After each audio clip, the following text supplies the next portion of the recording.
Agora, a verbetógrafa professora Aride, na Estrangeirismologia, página 1, linha 3, poderia nos explicar o gargalo do rio médium este?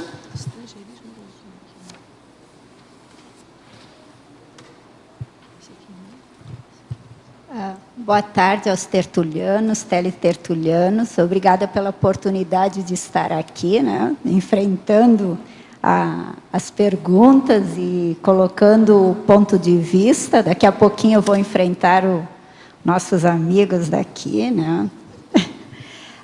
O que eu quis dizer com isso? Quando nós tomamos alguma decisão, ou quando nós estamos em algum embate, que ele é muito sério na nossa vida, é chamado aquela passagem do gargalo evolutivo.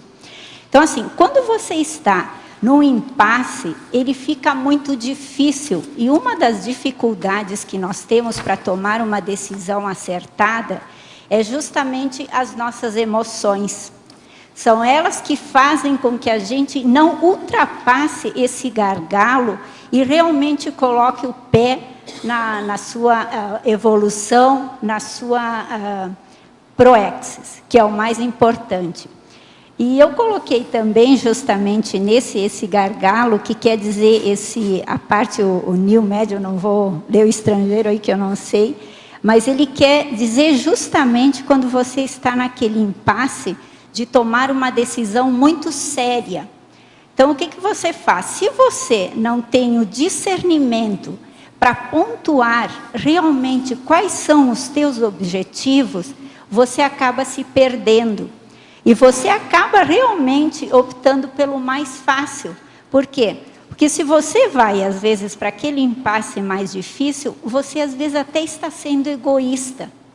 Porque as nossas escolhas deveriam ser a partir de olhar para os outros o que é o melhor para todos e não o melhor para mim.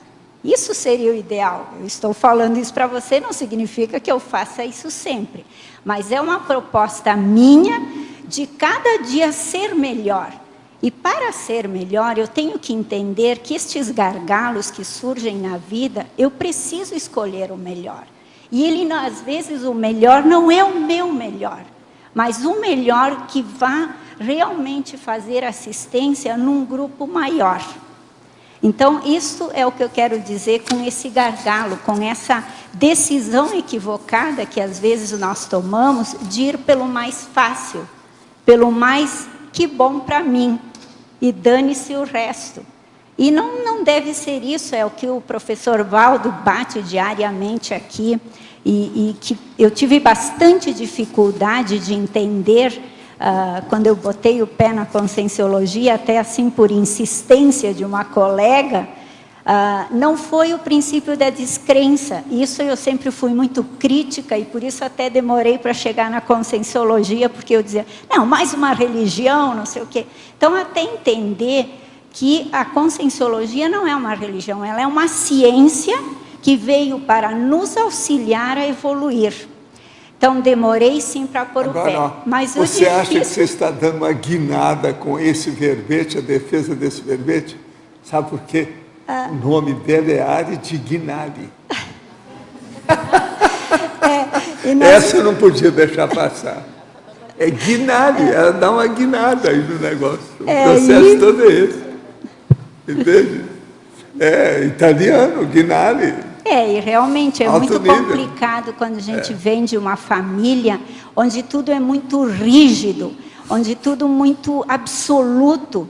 Então é muito difícil você passar por esse gargalo e admitir que existe outro que você não pode mais, e que foi a minha dificuldade de entender a ciência, a conscienciologia, que eu não podia mais terceirizar. Agora você deve ter entendido depois que você viu o princípio da descrença, né? Sim. Que aí liquida com religião, com tudo isso. Agora aqui, ó, na Fatologia, página 1, primeira e segunda linhas. Atualmente, como podemos conviver pacificamente com a pressão mesológica, induzindo à decisão equivocada?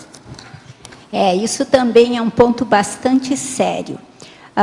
Porque a mesologia, hoje em dia, ela realmente, se você não tem o cuidado de observar desde cedo, o que acontece no teu entorno, você se deixa envolver por esta situação, por aquela convivência, e você acaba sendo engolido a tomar uma decisão que às vezes ela vai distorcer ou desviar toda uma trajetória proexológica que você tem. E é muito sério isso, sim, porque é como o professor estava dizendo, na minha família, a família italiana, nós tínhamos muito alambique, parreirais, vinho, aquelas coisas. E o que aconteceu? Aquela forma de viver mesológica, de todo um meio que te mostrava que você podia ir para frente se você fosse de tal forma. Se você passasse adiante, se você derrubasse tudo que encontra pela frente. E aí você tem um meio que te propicia também a perceber que, às vezes, o ociosismo das amizades acaba te levando a isso. E hoje que eu percebo que tem muito a ver com os jovens, até porque eu trabalho em pronto-socorro, então percebo muito que se deixa envolver por essa mesologia, são as drogas, né?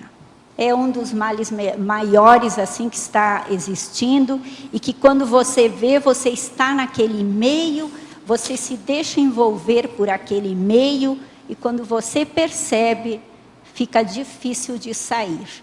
Então, assim, quando eu fui fazer este verbete também, eu pensei, puxa vida, mas nós, né, conscienciólogos, a gente não se equivoca mais, né? A gente...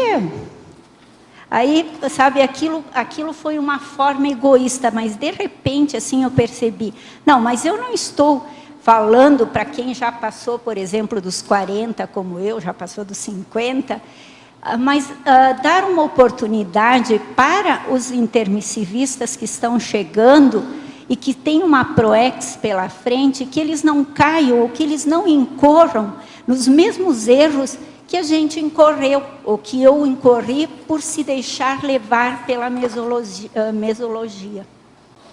Aide, aqui em Fatologia, na primeira página, qual a relação aqui do ônus da terceirização da escolha com a decisão equivocada?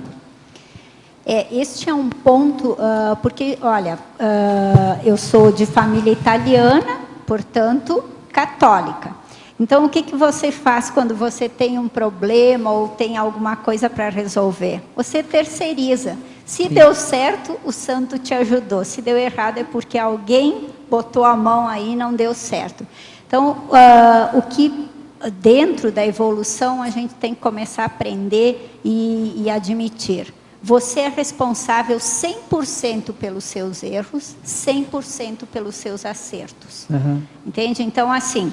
Não adianta você querer dizer, isto não deu certo por quê? A minha mãe não deixou, meu pai não quis, a minha dupla não gostou, eu não vou estudar porque a minha dupla não quer, meu pai não quer. Isso não existe. Assim, não adianta você querer terceirizar. Se você se equivocou também numa escolha, não adianta você querer dizer, eu cometi este erro porque eu fui induzido pelo outro. Uhum. Não, você que não percebeu que foi induzido pelo outro a errar. Então, a terceirização hoje não condiz mais com a realidade evolutiva, intraconsciencial da consciência. A situação, então, é responsabilidade da pessoa. Como? A situação que a pessoa está não é por causa dos outros, é sim por causa dela mesma. Né? Isso mesmo, você é a consequência ou a causa de toda a sua bagagem evolutiva. Uhum. Você está hoje no seu melhor momento evolutivo. Então, assim, não é por causa de outro, é por causa de você que você está nessa situação. E eu sempre digo, cada um está na situação que merece estar naquele momento evolutivo. Que se colocou, né? Isso. Que se colocou. Obrigado.